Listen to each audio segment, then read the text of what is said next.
yo, the critics, especially the critics on Rotten Tomatoes, those critics are bugging because that Michael Jackson movie was a thriller. That movie was 8 out of 10, 8.5 out of 10. The worst part of that movie was the ending. The way it ended was so abrupt that movie should have been another hour. And I know they're doing a part two. I get that, but that movie should have been another hour. I didn't want it to end. I could have watched 2, 3 more hours of that. At least it should have went at least another act, or at least another 30 minutes to 45 minutes, at least till 1991 when Dangerous come out. At least end around Dangerous, and then part two can be after Dangerous and beyond until Michael's death. You know, but man, that movie was fantastic. The musical performances, fantastic, just fantastic. The music was fantastic. Michael Jackson's nephew Jafar, beautiful, a spitting image of Michael. They couldn't have picked a better actor to play Michael. It's fitting it was his nephew because he has Michael Jackson in his blood. That was fantastic. Like he did an excellent job playing Michael. He probably wasn't even, and he did a fantastic job. But he probably wasn't even the best performance as like as I'm a screenwriter by the way.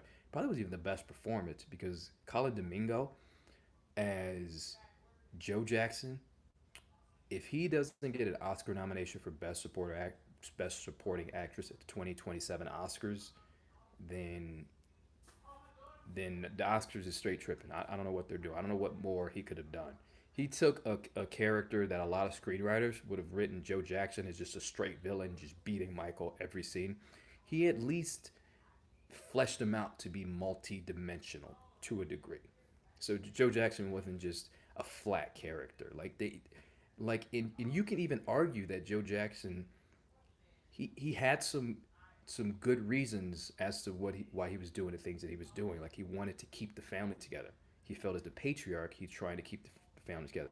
Now, don't get me wrong. Joe Jackson was clearly the villain of the movie, and he did a lot of you know things that we don't agree with, especially with dealing with Michael. He did a lot of things we don't agree with. Their relationship, and he really you know hindered that relationship a lot.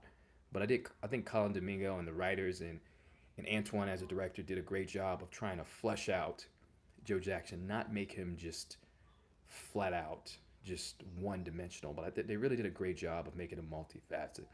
I thought the man, it felt like a concert. It felt like a concert. It was fantastic, man. Like when they were doing Human Nature and the dancing, man, it just it was just so well done.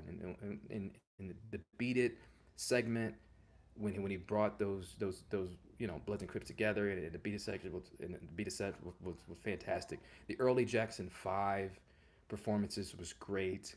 Man, the music was great. The performances were great. Even the filmmaking, even the little things, like the background of a lot of shots, was just beautiful. Like the framing of each shot, it was so well shot. The cinematographer of that film should be nominated, or on the short list, or even consideration for best cinematographer at the 2027 Oscars because it was so beautiful. And some of those shots were just expert filmmaking, like shots you would see in like best picture s films, not in blockbuster summer biopics. Man, so it was just beautiful filmmaking by Antoine. He's such an. I mean, he did Training Day, did a lot of other great film. Such an underrated just director and filmmaker, just an underrated eye for cinema. So, and he's a brother, so you know this goes to show there's more great black directors than my favorite director of all time, Spike Lee. There's a lot of great directors out there. Particularly directors of color. So I thought the film was great. It wasn't perfect. The ending was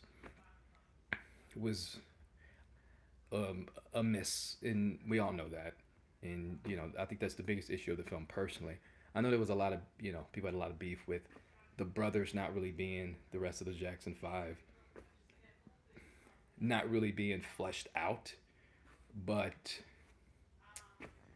you only have so much time to tell the whole story of someone's life. You can't flush out, make every character deep and go to the depths of every character. So I thought they did a good job balancing it. Like the brothers, this wasn't really their story. This was Michael's story, and I thought they did a good job too of balancing Joe and his mother, Michael's mother. They didn't just make her just like a placeholder. Like they gave her some backbone, and I like that. She wasn't just super passive. I like that, and it just even a lot of supporting characters, a lot of their dialogue felt just realistic. Maybe a scene or two, it didn't feel realistic. Like I guess when the doctor was arguing with Joe about him wanting to him just being focused on when Michael burnt the scalp at the Pepsi shoot, and that doctor's back and forth with Joe. I felt a real doctor's not going to have that back and forth. So that's a bit as a screenwriter that's a bit too much. That's a bit that's a bit unrealistic. Sure, but other than that, I it was to me it was a lot of realistic dialogue from the other characters, supporting characters. I thought was actually really the film did really good in that aspect. It did get corny at times, yes, it did, but it wasn't too cheesy or was it overtly cheesy, you know. So for the critics that are dumping on this film, not every film is trying to be best picture esque in tone and in particularly in tone. Like this is skewing more towards a blockbuster, which hence it since it was released technically in the summer season because we're pretty much in the summer season essentially nowadays in movies in the movie season in the theatrical season. So this is pretty much a kind of like a blockbuster film, which it is. And for a blockbuster film, or just for a film in general, it does the one thing that films should make you do above all: entertain. Okay, I guess just two things, but the one thing that movies should do above all: entertain, and the second thing, which is maybe probably just as important, they should make you feel. They should elicit emotion. And that movie did it pretty damn well. And I'm very excited for part two, because in part two we get into the '90s Michael Jackson. That includes the allegations, and that includes the trials, and that includes the the molestation, whether you believe it or not. They're gonna get in all that stuff. You know the you know the addiction, and I like how they they kind of set up the addiction to painkillers and maybe other drugs too. And we're gonna see a little more of that. I don't know how much they're gonna dive into that legally, because I know a lot of people had, particularly in the family. Janet is, for example, had some issues with not wanting to be, or maybe she didn't, but there were issues about not wanting to be a part of the project because of the way some things would be portrayed, and I completely understand that and I respect that. But I really hope that part two really dives into the not so great aspects of Michael, because we're all flawed, all of us, every single one of us. All you watching, you are flawed, and I know I'm flawed. I know I'm flawed. I'm just honest enough to admit it. So I really hope that the film legally gets the clearance to really go there into the trials and tribulations that Michael was really dealing with.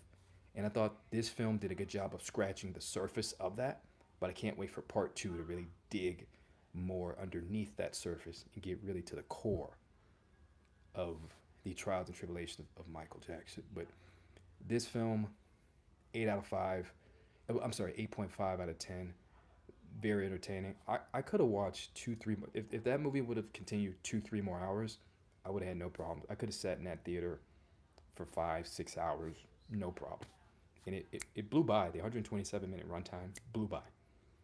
That movie could have been at least half hour, 45 minutes longer. It was I had a great time, really great time. I'm looking forward to part two, and I'm looking forward to when this comes out on streaming so I can see it again, or I'll buy it on Blu-ray, whatever. But or whatever physical format before they eliminate physical format altogether. That's another story. But I'm looking forward to the day it comes on streaming. I, I had a fantastic time. I really did. And I hope you guys have just as fantastic of a time seeing the film if you have it. So I just can't wait for the Beatles biopics. I'm a big Beatles fan. Can't wait for Stevie Wonder biopic, and I certainly can't wait for part 2 of Michael. All right, I'm gonna beat it. I got a lot of writing to do. God bless. Peace and love.